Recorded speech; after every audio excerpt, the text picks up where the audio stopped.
રામદેવ પીરની સમાધિ, કાલીબાઈની સમાધિ,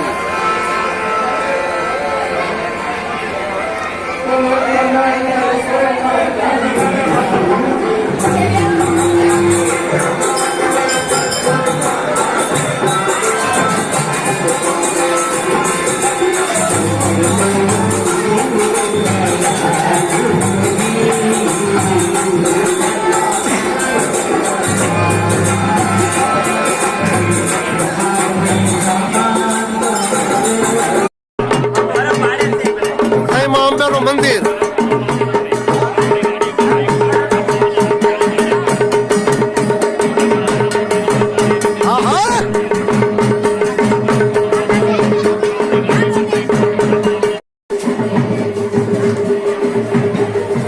ગબ્બર માતાજીનું મંદિર, માતાજીના દર્શન કર્યા. ગબ્બર માતાજી